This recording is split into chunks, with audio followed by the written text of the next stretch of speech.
ഹരേ കൃഷ്ണ. നമുക്കിനി അടുത്ത 24-ാമത്തെ ശ്ലോകം തൊട്ട് നോക്കാം. ഭഗവാൻ ആത്മാവിനെ കുറിച്ച് ആത്മാവിന്റെ വിശേഷങ്ങളാണ് പറയുന്നത്. ഒരു കാര്യം മനസ്സിലാക്കണ്ടേ, ഭഗവാൻ, അർജുനൻ ഇവരെല്ലാരും എവിടെ നിൽക്കുന്നത്? യുദ്ധഭൂമിയിലാണ് നിൽക്കുന്നത് അല്ലെ. അവിടെ ഭഗവാൻ ആത്മീയത പറയുവാന്ന് നമ്മൾ വിചാരിക്കരുത്. നമ്മളൊരു ഫംഗ്ഷൻ, ഇപ്പൊ ഭഗവാനും അർജുനനും ഒക്കെ ഒരു ഫംഗ്ഷനോ അല്ലെ ഒരു ഭജനയ്ക്കോ ഒന്നും അല്ല പോയിരിക്കുന്നത് അല്ലെ. യുദ്ധഭൂമിയിലാണ് അവർ നിൽക്കുന്നത്, കുരുക്ഷേത്ര ഭൂമിയിലാണ് അവർ നിൽക്കുന്നത്. അപ്പൊ അവിടെ യുദ്ധം ചെയ്യാൻ അർജുനൻ മാറി. എന്റെ സ്വജനങ്ങളാണ്, പിതാമഹനാണ്, ഗുരുക്കന്മാരാണ്, അവരെ വധിക്കാൻ എനിക്ക് പറ്റില്ല എന്നൊക്കെ പറഞ്ഞപ്പം ഭഗവാൻ ഉപദേശങ്ങൾ കൊടുക്കുകയാണ് ചെയ്യുന്നത്. അപ്പൊ ആത്മാവിനെ കുറിച്ച്, ആത്മാവ് എന്താ? ശരീരം നശിച്ചാലും ആത്മാവും ഉണ്ട്. അപ്പൊ ആത്മാവിന്റെ വിശേഷണങ്ങളാണ് ഇവിടെ ഭഗവാൻ ഓരോ ശ്ലോകങ്ങളിലായിട്ട് പറഞ്ഞു വരുന്നത്. അപ്പൊ ഇവിടെ പറയുന്ന, ഇതിന് മുമ്പത്തെ ശ്ലോകത്തിൽ കണ്ടായിരുന്നല്ലോ, ആയുധം കൊണ്ട് മുറിക്കാൻ പറ്റില്ല, അഗ്നി കൊണ്ടോ തീ കൊണ്ടോ ജലം കൊണ്ടോ എന്നൊക്കെ നമ്മൾ കണ്ട് അല്ലെ. അപ്പൊ ഇവിടെ ഭഗവാൻ പറയുന്നത് അച്ഛേദ്യോയം അദാഹ്യോയം അക്ലേദ്യോ ശോഷ ഏവച നിത്യ സർവഗതഃ സ്ഥാണുഃ അചലോയം സനാതനഃ എന്ന് വെച്ചാൽ, അയം എന്ന് വെച്ചാൽ ആത്മാവിനെയായി ഇവിടെ പറയുന്നത് കേട്ടോ. അച്ഛേദ്യോ അയം ആയത് അല്ലെ. അയം എന്ന് വെച്ചാൽ ആത്മാവ്. അപ്പൊ അച്ഛേദ്യോയം അദാഹ്യോയം, ആത്മാവിനെ മുറിക്കാനോ ദഹിപ്പിക്കുവാനോ, അതുപോലെ തന്നെ അക്ലേദ്യോ ശോഷ്യ എന്ന് വെച്ചാൽ നനയ്ക്കാനോ ഉണക്കാനോ പറ്റത്തില്ല. അപ്പൊ അത് എന്താണ്? നിത്യ സർവഗത സ്ഥാണു അചലോയം സനാതന. അടുത്ത 5 ക്വാളിറ്റീസ് ആണ് ഭഗവാൻ ആത്മാവിനെ കുറിച്ച് പറയുന്നത്. അത് നിത്യനാണ് എന്ന് വെച്ചാൽ എന്നും നിലനിൽക്കുന്നതാണ്. നമ്മളൊക്കെ ഈ ശരീരം വിട്ട് നമ്മൾ പോയി അല്ലെ, പക്ഷെ ആത്മാവ് ഉണ്ട്. അപ്പൊ ആത്മാവ് എപ്പോഴും ഉണ്ട്. അതാണ് 12-ാമത്തെ ശ്ലോകത്തിൽ വന്നില്ല, നത്വേവാഹം ജാതു നാസം നത്വം നേമേ ജനാധിപാഹ നൈവന ഭവിഷ്യാമ സർവേ വയമതഃ പരം അല്ലെ. അപ്പം അർജുന, നീയുമുണ്ട്, നീ ഉണ്ടായിരുന്നു, ഞാനുണ്ടായിരുന്നു, നീയുണ്ട്, ഞാനും ഉണ്ട്, ഇനിയും നമ്മൾ എല്ലാവരും ഉണ്ടാവും, ഈ കാണുന്നവരും എല്ലാവരും എന്ന് പറഞ്ഞില്ലേ ആ ശ്ലോകത്തിൽ. അത് തന്നെയാണ് ഇവിടെ പറയുന്നത്. ഓക്കെ, അപ്പൊ നിത്യനാണ് ആത്മാവ്, നിത്യനാണ്, എപ്പോഴും ഉണ്ട്. നമ്മളെ ഉള്ളില്ലാതാണ് ഈ ശരീരം, പക്ഷെ ആത്മാവുണ്ട്. ഇതിനു മുമ്പ് ഉണ്ടായിരുന്നു, ഇപ്പോഴും ഉണ്ട്, ഇനിയും ഉണ്ടാവും എന്നാണ് പറയുന്നത്. അതാണ് നിത്യ.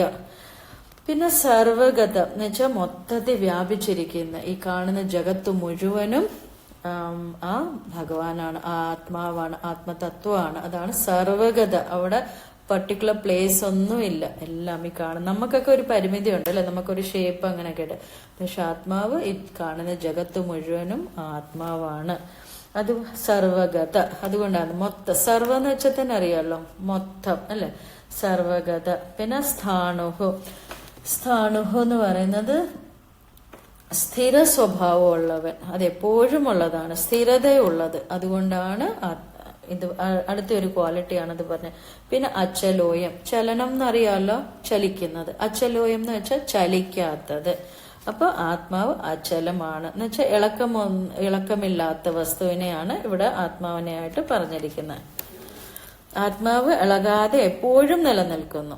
ഓക്കെ, അപ്പൊ അതുകൊണ്ടാണ് ഇവിടെ സ്ഥാണുഹു, അചലം എന്നുള്ള ആ ഒരു വിശേഷണങ്ങളൊക്കെ തന്നിരിക്കുന്നത്. അത് കഴിഞ്ഞിട്ട് സനാതനം. സനാതനം എന്ന് വെച്ചാൽ എല്ലാ കാലത്തും നിലനിൽക്കുന്ന സനാതന ധർമ്മം അല്ലെ, എപ്പോഴും ഉണ്ടായിരിക്കും, എന്നും നിലനിൽക്കുന്നതാണ്. അപ്പം സനാതനം എന്ന് വെച്ചാൽ എല്ലാ കാലത്തും നിലനിൽക്കുന്നതാണ് സനാതനം എന്ന് പറയുന്നത്. എന്ന് വെച്ചാൽ ഭൂതകാലത്തും ഇപ്പോഴും വർത്തമാനകാലത്തിലും ഭവിഷ്യകാലത്തിലും ഉണ്ടായിരിക്കും. അപ്പൊ അതുകൊണ്ട് ആത്മാവ് കാലാതീതം ആണ്, എപ്പോഴും ഉള്ളത് കൊണ്ടാണ് ആത്മാവിനെ സനാതനം എന്ന് പറയുന്നത്. മനസ്സിലായില്ല? സനാതനൻ ധർമ്മം അല്ലെ, എപ്പോഴും നിലനിൽക്കുന്ന ധർമ്മം. അതുപോലെ സനാതനം എന്ന് വെച്ചാൽ ആത്മാവ് എപ്പോഴും ഉണ്ട്. ഇത് തിരിഞ്ഞും മറിഞ്ഞും ആ ഒരു ക്വാളിറ്റി അത് നമ്മൾ മനസ്സിലാക്കണം ആത്മാവിന്റെ. അതുകൊണ്ട് പറഞ്ഞേ ഉള്ളു. ഓക്കെ, ഇനി അടുത്ത 25th ശ്ലോക. അവ്യക്തോയം അചിന്യോയം അവികാര്യോയമുച്യത്തെ തസ്മാദ് ഏവം വിദിത്വൈനം നാനുശോചിതുമർഹസി. ഇവിടെ അവ്യക്തോയം, വ്യക്തം അറിയാമല്ലോ, വ്യക്തമാണ്, ക്ലിയർ ആണ് അല്ലെ. അപ്പൊ അതിന്റെ ഓപ്പോസിറ്റ് അവ്യക്തം. അവ്യക്തം എന്ന് വെച്ചാൽ ക്ലിയർ അല്ല. അത് കഴിഞ്ഞ് അചിന്യോയം, ചിന്തിക്കാൻ പോലും പറ്റത്തില്ല, അചിന്ത്യ അല്ലെ. ഇപ്പൊ ചിന്തിക്കാൻ പോലും പറ്റത്തില്ല. അതുകൊണ്ടാണ് ഇപ്പൊ അവ്യക്തം എന്ന് പറയുന്നത് നമ്മുടെ ഈ പഞ്ചജ്ഞാനേന്ദ്രിയങ്ങൾ കൊണ്ട് എന്നുവെച്ചാൽ കണ്ണ്, മൂക്ക്, ചെവി, ഇതും കൊണ്ട് നമുക്ക് ആത്മാവിനെ അറിയാൻ പറ്റുമോ? ഇല്ലല്ലോ. അപ്പൊ അതുകൊണ്ടാണ് അത് അവ്യക്തം എന്ന് പറയുന്നത്. അചിന്ത്യം എന്ന് വെച്ചാൽ നമ്മുടെ മനസ്സുകൊണ്ടും ബുദ്ധി കൊണ്ടാണല്ലോ നമ്മൾ ആലോചിക്കുന്ന കാര്യങ്ങള്. അതുകൊണ്ട് നമുക്ക് തിങ്ക് ചെയ്യാൻ പോലും ചിന്തിക്കാൻ പോലും പറ്റില്ല. അതുകൊണ്ടാണ് അചിന്ത്യം. അത് കഴിഞ്ഞിട്ട് എന്താ? അവികാര്യോയം, ഒരു വികാരവും ഇല്ലാത്തതാണ്. വികാരം എന്ന് വെച്ചാൽ നമ്മുടെ സ്നേഹം, ദേഷ്യം അല്ലെ, വാശി, ഇതൊക്കെ വികാരങ്ങളിനകത്ത് വരുന്നതാണ്. വികാരഭരിതരായ എന്നൊക്കെ പറയത്തില്ലേ. അപ്പൊ ആത്മാവ് അവികാരിയാണ്, ഒരു വികാരവും ഇല്ല. നമുക്കറിയില്ലല്ലോ എങ്ങനെയാണെന്നല്ലേ. അപ്പൊ അതുകൊണ്ടാണ് ആത്മാവ് അവികാര്യം, മാറ്റമില്ലാത്തത് കൊണ്ടാണ് അങ്ങനെ പറയുന്നത്. അത് കഴിഞ്ഞ് അവികാര്യം ഉച്യത്തെ. ഉച്യത്തെ എന്ന് വെച്ചാൽ അങ്ങനെ പറയപ്പെടുന്നു. എങ്ങനെയൊക്കെ? അവ്യക്തമാണ്, അചിന്ത്യമാണ്, അവികാര്യം എന്ന് പറയപ്പെടുന്നു. അത് കഴിഞ്ഞ് തസ്മാത് ഏവം വിദിത്വൈനം. വിദിത്വൈനം എന്ന് വെച്ചാൽ ഇതറിഞ്ഞിട്ട്, തസ്മാത് അതുകൊണ്ട്, ഇതറിഞ്ഞിട്ട് നാനുശോചിത്തും അർഹസേ, ഇപ്രകാരം ഇതെല്ലാം നീ അറിഞ്ഞു കഴിഞ്ഞാൽ ദുഃഖിക്കാൻ പാടില്ലാത്തതാണ്. ശോചം എന്ന് വെച്ചാൽ അറിയാലോ, ദുഃഖം. നീ ദുഃഖിക്കാൻ പാടില്ലാത്തതാകുന്നു എന്നാണ് ഭഗവാൻ ഇവിടെ പറയുന്നത്. ഓക്കെ, അപ്പം ആത്മാവ് അവികാര്യമാണ് അല്ലെ, അചിന്ത്യമാണ്. മനസ്സിലായില്ലേ? ഇതെല്ലാം ഭഗവാൻ അതുകൊണ്ട് കൊല്ലണ്ടവരെ കൊല്ലുക. ആത്മാവിനെ ഓർത്ത് നീ വിഷമിക്കേണ്ട ആവശ്യമില്ല. അതാണ് ദുഃഖിക്കാൻ പാടില്ലാത്തവരെ കുറിച്ച് ദുഃഖിക്കുന്നു എന്നൊക്കെ ഭഗവാൻ പറയുന്നത് തന്നെ. അർജുനനോട് കൺവിൻസ് ചെയ്യുകയാണ്, യുദ്ധം ചെയ്യാൻ അർജുനനെ പ്രേരിപ്പിക്കുകയാണ്, ഫോഴ്സ് ചെയ്യുന്നില്ല. ഓരോ കാരണങ്ങൾ ഭഗവാൻ പറഞ്ഞു കൊടുക്കുകയാണ് ചെയ്യുന്നത്. നമ്മുടെ സനാതനധർമ്മം അതാ, ഫോഴ്സ് ഇല്ല. അങ്ങനെ ഉണ്ടായിരുന്നെങ്കിൽ നമ്മളെല്ലാം കറക്റ്റായിട്ട് എല്ലാം പഠിച്ചു പോയനല്ലേ. മറ്റ് സഭകളിലൊക്കെ അവർക്ക് പള്ളിയിൽ പോകണം, അവർക്ക് സൺഡേ സ്കൂൾ അങ്ങനെയുള്ള കാര്യങ്ങൾ ഉള്ളതുകൊണ്ട്, അതുപോലെ തന്നെ മറ്റു ആൾക്കാരിലും അവർക്കും അതൊക്കെ കമ്പൽസറി. പക്ഷെ നമുക്കതല്ല. അതുകൊണ്ടാണ് നമ്മളാരും ഇത് പഠിക്കാൻ മുതിരാത്ത. ഏതൊരു കാര്യമായാലും അമ്പലത്തിൽ പോകേണ്ടവർക്ക് പോവും, പോവാത്തവര് പോകത്തില്ല അല്ല. ഇത് പഠിക്കേണ്ടവര് പഠിക്കും, പഠിക്കാത്തവര് പഠിക്കത്തില്ല. ഫോഴ്സ് ഇല്ല, മസ്റ്റ് ഇല്ല നമുക്കൊക്കെ. അതുകൊണ്ട് ആരും പഠിക്കുന്നില്ല. അപ്പം അതാണ് ഇവിടെ മനസ്സിലാക്കേണ്ടത്. അപ്പൊ ഭഗവാനും അതാണ് ചെയ്യുന്നത്. ഭഗവാൻ പറയുന്നില്ല അർജുന നീ ഇത് ഇങ്ങനെയൊക്കെയാ, നീ കമോൺ യുദ്ധം ചെയ്യുന്നൊന്നും പറയുന്നില്ല. ഇങ്ങനെ കൺവിൻസ് ചെയ്യുക, പറഞ്ഞു കൊടുക്കുക ഓരോ കാര്യങ്ങൾ. തീരുമാനം എടുക്കേണ്ടത് അർജുനനാണ്. ഓക്കെ, ഇനി അടുത്ത 26-ാമത്തെ ശ്ലോകം. അഥ ചൈനം നിത്യജാതം നിത്യം വാ മന്യസേ മൃതം തഥാപി ത്വം മഹാബാഹോ നൈവം ശോചിതുമർഹസി. ഇവിടെ അടുത്ത ഇത് പറയാം. അഥ ചൈനം ച ഏനം. ഏനം എന്ന് വെച്ചാൽ അഗൈൻ ആത്മാവ്. അയം, ഏനം, ഇതെല്ലാം ആത്മാവിനെ പറയുക ഇങ്ങനെ. അപ്പൊ ആത്മാവ് നിത്യജാതം, നിത്യമായിട്ട് എപ്പോഴും ജനിക്കുന്നു എന്ന് നീ നിത്യം മൃതം, എപ്പോഴും മരിക്കുന്നു. മന്യസി, നീ അങ്ങനെ കരുതുന്നുവെങ്കിൽ എന്നുവെച്ചാൽ ഭഗവാൻ പറയുക തഥാപിത്വം മഹാബാഹുത്വം, നീ മഹാബാഹു അർജുന, നീ അതുമായി കരുതുന്നു ആത്മാവ് നിത്യമായിട്ട് ജനിക്കുന്നതും നിത്യമായിട്ട് മരിക്കുന്നു. അങ്ങനെ നീ കരുതുന്നുവെങ്കിലും ഓക്കെ, പിന്നെ നീ എന്തിനാ ദുഃഖിക്കുന്ന? നൈവം ശോചിതും അർഹസി.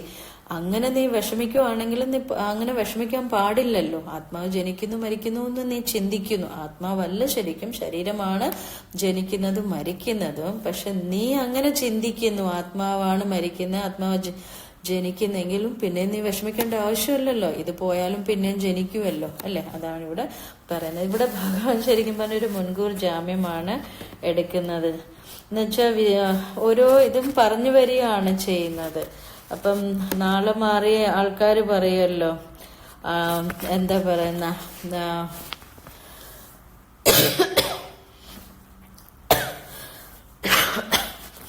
അപ്പം ഓരോന്നും ആ ഒരു രീതിയിലാണ് ഭഗവാൻ ഓരോ കാര്യങ്ങൾ പറഞ്ഞുകൊണ്ടിരിക്കുന്നത്. ഓക്കെ, അപ്പം ഇത് മനസ്സിലാക്കണം. അർജുനൻ കൗരവന്മാരെ എല്ലാം ഭഗവാനാണ് ചെയ്യിപ്പിച്ച് കൊല്ലിപ്പിച്ചെന്നൊന്നും ഇത് വരത്തില്ലല്ലോ. അപ്പൊ അതിന്റെ വേക്കില് ഭഗവാൻ ഇങ്ങനെയും കൂടെ പറയുവാണ്. ഓക്കെ, അതാണ് നമ്മൾ മനസ്സിലാക്കി പോകേണ്ടത്. അപ്പൊ ജനന മരണങ്ങൾ ഒരു യാഥാർത്ഥ്യമാണെന്ന് മനസ്സിലാക്കി നമ്മളങ്ങ് മുന്നോട്ട് ഇത് പോവാണെന്നാണ് പറയുന്നത്. ഓക്കെ, ഇനി അടുത്തത് എന്താണ്? 27-ാമത്തെ ശ്ലോകം. കൂടുതൽ ഇതായിട്ട് അറിഞ്ഞു പോകേണ്ട ആവശ്യമില്ല, നമുക്ക് ആ ഒരു മെയിൻ തത്വം അറിഞ്ഞാൽ മതി. ഓക്കെ, ഡീപ്പായിട്ട് എന്താ ഉപനിഷത്ത് ലെവലിലൊന്നും പഠിച്ചു പോകേണ്ട ആവശ്യമില്ല അല്ലെ. നമ്മൾ PhD എടുക്കാനും ഒന്നും പോവുമല്ല. നമ്മൾ നോർമൽ ലൈഫ് ജീവിക്കുന്നവരാണ്. നമുക്ക് ഓരോ കാര്യങ്ങൾ അറിഞ്ഞ് അതനുസരിച്ച് ജീവിക്കണം. അതിനാണ് നമ്മൾ പഠിച്ചു പോയാൽ മതി. ഓക്കെ, ഇങ്ങനെയൊക്കെയാണ് എന്നൊക്കെ അറിഞ്ഞാൽ മാത്രം മതി. ഇനി അടുത്തത് 27ാമത്തെ ശ്ലോകം. ജാതസ്യ ഹി ധ്രുവോ മൃത്യുഃ ധ്രുവം ജന്മ മൃതസ്യ ച തസ്മാദ് അപരിഹാര്യേഥേ ന ത്വം ശോചിതുമർഹസി. എന്ന് വെച്ചാൽ ജാതസ്യ ഹി ധ്രുവോ, ധ്രുവോ എന്ന് വെച്ചാൽ ഉറപ്പായിട്ടും നമ്മൾ ഭാഗവതത്തിൽ ധ്രുവചരിതമൊക്കെ കേട്ടിട്ടില്ല. ധ്രുവചരിത ഉത്താനപാദന്റെ 2 ഭാര്യമാര് സുനിധി, സുരുചി. സുനിധിയുടെ മകനാണ് ധ്രുവൻ, സുരുചിയുടെ മകനാണ് ഉത്തമൻ. അപ്പൊ അതിനകത്ത് സുരുചിയാണ് ഭയങ്കര അധികാരമൊക്കെ ഇത് ചെയ്യുന്നത്. സുനിധിക്ക് അവിടെ ഒരു റോളും ഇല്ല. അപ്പം സുനിധിയുടെ മകനും ആ ഒരു സ്ഥാനമില്ല, അവഗണനയാണ് കാണുന്നത്. ഒരു ദിവസം ഈ ധ്രുവം പോയി അച്ഛന്റെ മടി കയറിയിരിക്കും. അച്ഛൻ രാജാവാണല്ലോ. അപ്പൊ ഇത് കാണുമ്പോ സുരുചി വന്നിട്ട് വഴക്ക് പറയും, നിനക്ക് നിന്റെ അച്ഛന്റെ മടിയിരിക്കണമെന്ന് നിനക്ക് ആഗ്രഹം ഉണ്ടെങ്കിൽ നീ പോയി നാരായണനെ ഭജിച്ച് നീ എന്റെ വയറ്റിൽ വന്ന് പിറക്കാനെന്നൊക്കെ പറയുന്നുണ്ട്. അങ്ങനെ ധ്രുവൻ പോന്ന് അമ്മയോട് പറയുമ്പോ അമ്മ പറയും, സുരുചി അമ്മ പറഞ്ഞത് ശരി തന്നെയാണ്, ആ നാരായണനാണല്ലോ എല്ലാം. അപ്പൊ അങ്ങനെ ധ്രുവൻ പോകുന്നുണ്ട്, കാട്ടിപ്പോന്നു. മധുവനത്തില, വൃന്ദാവനമല്ല മധുവനം എന്നും പറഞ്ഞൊരു വനം. അവിടെ പോകുമ്പം നാരദ മഹർഷി വിലക്കാൻ നോക്കും, പക്ഷെ ഒരു രക്ഷയില്ല. ഭൗതിക സുഖത്തിന്റെ വെയ്ക്കില് അത്രയും വാശിയിലാണ് ധ്രുവൻ പോകുന്നത്. അങ്ങനെ ഓം നമോ ഭഗവതേ വാസുദേവായ എന്നുള്ളൊരു മന്ത്രമൊക്കെ പറഞ്ഞു കൊടുക്കും. അങ്ങനെ 5 വയസ്സുള്ള കുട്ടി 6 മാസം തപസ് ചെയ്ത് ഭഗവാനെ പ്രാപിക്കും. ആ ഭഗവാൻ തന്നെ മുമ്പിൽ വന്ന് പ്രത്യക്ഷപ്പെടുമ്പം അല്ലെ എന്താ പറയുന്നത്, ഭഗവാനോട് മോക്ഷമല്ലേ ചോദിക്കേണ്ട, അതിന് പകരം ഭൗതിക സുഖങ്ങളാണ്. നമ്മളെ പോലെ തന്നെ നമ്മളും ഭഗവാന്റെ അടുത്ത് അമ്പലത്തിൽ പോകുന്നതും വഴിപാട് നടത്തുന്ന എന്തിനാ, നമ്മുടെ ചെറിയ ചെറിയ കാര്യങ്ങൾ നേടേണ്ട വെക്കിലാണ് അല്ലെ. അതൊക്കെ തുച്ഛമാണ്, അതൊക്കെ ഒന്നും ഇല്ല. പക്ഷെ ആ ഭഗവാനെ പ്രാപിക്കും, അതായിരുന്നു വേണ്ടത്. പക്ഷെ ധ്രുവനും ഉറച്ച തീരുമാനത്തോടായിരുന്നു പോയതല്ലേ. പക്ഷെ പിന്നീട് ഓർക്കുന്ന യശോ ഞാൻ ചെയ്ത് തെറ്റായി പോയല്ലോ എന്നൊക്കെ. ഭഗവാൻ എല്ലാം കൊടുക്കും, എല്ലാ ആഗ്രഹങ്ങൾ പോലെയൊക്കെ. അത് കൂടുതലും ഭാഗതം വായിച്ചു പോകണം, അപ്പോഴേ മനസ്സിലാവും. അപ്പൊ ധ്രുവം എന്ന് വെച്ചാൽ തന്നെ ഉറപ്പായിട്ടും. അപ്പൊ അവിടെ ധ്രുവൻ പറയാൻ കാരണം ഉറച്ച തീരുമാനമുള്ളവനായിരുന്നു. അപ്പൊ ഇവിടെ ഉറപ്പായിട്ടും ജനിച്ചാൽ മരിക്കും, മരിച്ചാൽ ജനിക്കും. അതാണ് ജാതസ്യ ഹി ധ്രുവോ മൃത്യു ധ്രുവം ജന്മ മൃതസ്യ ച. ഓക്കെ, അത് കഴിഞ്ഞിട്ട് തസ്മാത് അപരിഹാര്യേഥേ, തസ്മാത് അതുകൊണ്ട്, അപരിഹാര്യേഥേ പരിഹാരമില്ല, അപരിഹാരമാണ്. പരിഹാരം അപരിഹാരം അല്ലെ. ഇവിടെ കുറെ വേർഡ് ആ തൊട്ട് വരുന്നുണ്ട്. അപ്പൊ തന്നെ മനസ്സിലാവല്ലോ വിപരീതങ്ങളാണ്. മീനിങ് മനസ്സിലാക്കാൻ എളുപ്പമാണ്. പരിഹാരമില്ലാത്തത് കൊണ്ട് നത്വം ശോചിതും അർഹസി, നീ ദുഃഖിക്കരുത്. ഭഗവാൻ ഇവിടെ ജനിച്ചാൽ മരിക്കും, മരിച്ചാൽ ജനിക്കും, പിന്നെ നീ എന്തിനാ ദുഃഖിക്കുന്നത്, അതാണ് ഇവിടെയും ഭഗവാൻ പറയുന്നത്. ഓക്കെ, ഫോഴ്സ് ചെയ്യുന്നില്ല, എന്നിട്ടും ഇങ്ങനാണെന്ന് കാര്യങ്ങൾ പറഞ്ഞു കൊടുക്കുന്നേ ഉള്ളൂ. തീരുമാനം എടുക്കേണ്ടത് അർജുനനാണ്. ഇനി അടുത്ത 28ാമത്തെ ശ്ലോകം. അവ്യക്താദീനി ഭൂതാനി വ്യക്തമധ്യാനി ഭാരത അവ്യക്ത നിധനാന്യേവ തത്ര കാ പരിദേവനം. അവ്യക്തം അഗൈൻ ക്ലിയർ അല്ല. അവ്യക്താദീന് ഭൂതാനി, ഭൂതാനി എന്ന് വെച്ചാൽ എല്ലാ ജീവജാലങ്ങളും, 84 ലക്ഷം ജീവജാലങ്ങളുണ്ട്. എല്ലാം ചെടികളും മരങ്ങളും ഇഴജന്തുക്കളും വെള്ളത്തിലെ നദികളിലെയും സമുദ്രങ്ങളിലെ ജീവികള്, മണ്ണിന്റെ അടിയിലുള്ളത് എല്ലാം, മനുഷ്യര്, മൃഗങ്ങള്, ലാൻഡ് ആനിമൽസ്, വാട്ടർ ആനിമൽസ് എന്നൊക്കെ നമ്മൾ പഠിച്ചിട്ടില്ല, അക്വാട്ടിക് ആനിമൽസ് എല്ലാം, ടെറസ്ട്രിയൽ ആനിമൽസ് എല്ലാം കൂട്ടി വരുമ്പോ 84 ലക്ഷം ജന്മങ്ങളാണ്. നമ്മളിതെല്ലാം കഴിഞ്ഞ ഈ മനുഷ്യ ജന്മത്തിൽ വന്നത് തന്നെ. ആത്മാവാണ് ഓരോ ശരീരം മാറുന്നത്. പല്ലിൽ നിന്ന് എലിയിൽ നിന്ന് പൂച്ചയിൽ നിന്ന് ആനയിൽ നിന്ന് പുലി, അങ്ങനെ ആയിട്ട് വന്ന് മനുഷ്യജന്മം. പശുവിൽ നിന്ന് മനുഷ്യജന്മം. ഓക്കെ, അപ്പൊ 84 lakhs അതാണ് പറയുന്നത്. 84 ലക്ഷം ജീവജാലങ്ങളായിരുന്നു. അത്രയുണ്ട്. അപ്പൊ ഭൂതാനി എന്ന് പറയുന്നത് അതാണ്. അല്ലാതെ ഈ ഭൂത പ്രേത പിശ അങ്ങനെയൊക്കെ പറയത്തില്ല, അതല്ല. അവ്യക്താദീനി ഭൂതാനി, എല്ലാ ജീവജാലങ്ങളും ജനനത്തിന് മുമ്പ് അവ്യക്തമായിരുന്നു അല്ലെ. പിന്നെ വ്യക്തമധ്യാനി ഭാരതത്തിൽ ജനിച്ചവനെ അല്ലെ, ഭാഗരാഗ താളമുള്ളവനെ, അങ്ങനെയൊക്കെ പല മീനിങ് ഉണ്ട് ഭാരതത്തിന്. വ്യക്തമധ്യാനി, ഇപ്പൊ നമ്മളെല്ലാം ഉണ്ട് മധ്യത്തിൽ അല്ലെ, അത് വ്യക്തമാണ്. അവ്യക്ത നിധനാന്യേവ, ഈ മരിച്ചു കഴിഞ്ഞും നമ്മൾ അവ്യക്തമാണ്. നമ്മൾ എവിടെ ആയിരിക്കും നമുക്കറിയില്ല അല്ലെ. അപ്പൊ ജനിക്കുന്നതിന് മുമ്പും അവ്യക്തമാണ്, മരിച്ചു കഴിഞ്ഞും അവ്യക്തമാണ്, ഇപ്പം മാത്രം വ്യക്തമാണ്. എല്ലാ ജീവജാലങ്ങളും, നമ്മൾ മാത്രം, മനുഷ്യർ മാത്രമല്ല, എല്ലാ ഭൂതങ്ങളും അതിനാണ് പറയുന്നത്. തത്ര പരിദേവൻ, അതുകൊണ്ട് എന്തിനാ നീ വിലപിക്കുന്നത്, എന്തിനാ നീ വിഷമിക്കുന്നതെന്ന് ഭഗവാൻ ഇവിടെ പറയുകയാണ്. എളുപ്പമല്ല, ക്ലിയർ ആണല്ലോ, മനസ്സിലാവല്ലോ അല്ലെ. അടുത്ത് കഴിഞ്ഞ് 29, ആശ്ചര്യവത് പശ്യതി കശ്ചിദേനം ആശ്ചര്യവത് വദതി തഥൈവ ചാന്യഃ ആശ്ചര്യവച്ചൈനമന്യ ശൃണോതി ശ്രുത്വാപ്യേനം വേദ ന ചൈവ കശ്ചിത്.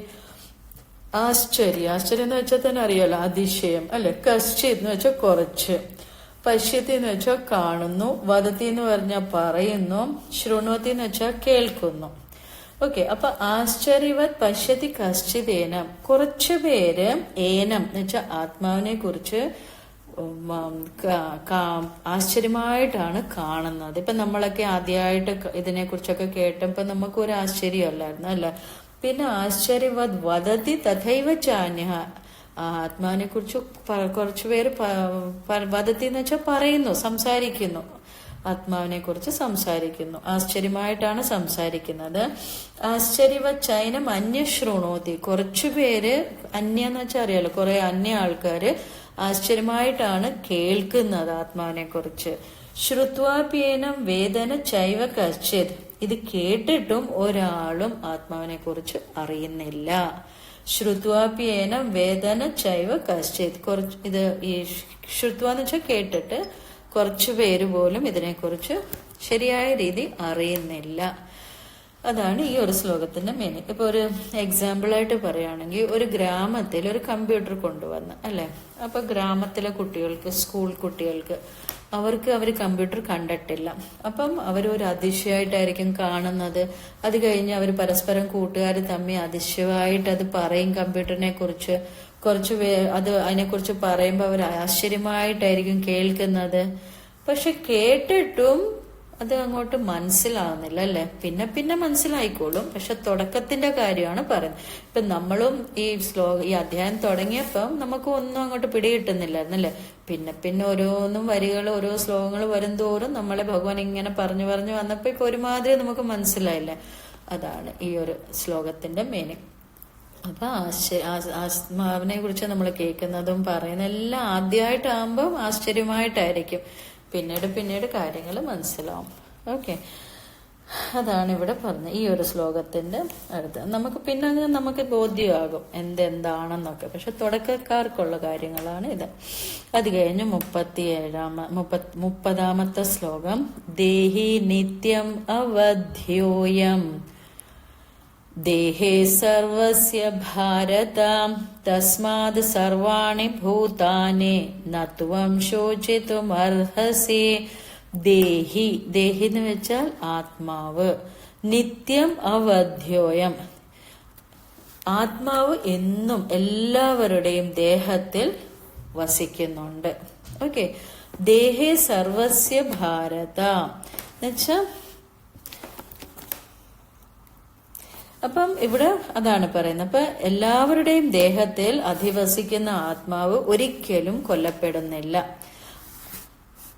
അപ്പം എല്ലാവരുടെയും ദേഹത്തിൽ അധിവസിക്കുന്ന ആത്മാവ് ഒരിക്കലും കൊല്ലപ്പെടുന്നില്ല അല്ലെ. അപ്പൊ അതിനാൽ എല്ലാ ജീവികളെ കുറിച്ചും നീ സങ്കടപ്പെടേണ്ട ആവശ്യമില്ലാണെന്നാണ് പറയുന്നത്. അതാണ് ഇവിടെ എല്ലാം ഭൂതാനി എന്ന് പറഞ്ഞില്ല, എല്ലാ ജീവജാലങ്ങളും. ഭൂതാനി എന്ന് വെച്ചാൽ ഓൾ ലിവിങ് തിങ്സ്. തസ്മാത് സർവാണി ഭൂതാനി നത്വം ശോചിതും അർഹസി. എല്ലാവരുടെയും ദേഹത്തിലിരിക്കുന്ന ആത്മാവ് ഒരിക്കലും കൊല്ലപ്പെടുന്നില്ല. അതാണ് ദേഹി നിത്യം അവധ്യോയം. അത് നിത്യമാണ്. അവധ്യോയം, അതിനെ വധിക്കാൻ പറ്റില്ല. ഓക്കെ, ദേഹി അതിനെ വധിക്കാൻ പറ്റില്ല. ദേഹേ സർവസ്വ ഭാരത, എല്ലാവരുടെയും ദേഹത്തിലിരിക്കുന്ന ആത്മാവിനെ അതിനെ വധിക്കാൻ പറ്റത്തില്ല. അതുകൊണ്ട് നീ എന്തിനാണ് വിഷമിക്കുന്നത്? അതാണ് ഭഗവാൻ ഇവിടെ പറഞ്ഞ് അവസാനിപ്പിക്കുകയാണ്. ആത്മാവിനെ കുറിച്ചുള്ള ടോപ്പിക് ഇവിടെ തീരുവാണ്. ഭഗവാൻ 2ാമത്തെ അധ്യായത്തിൽ 11ാമത്തെ ശ്ലോകം തൊട്ടാണ് ഉപദേശം തുടങ്ങുന്നത് തന്നെ.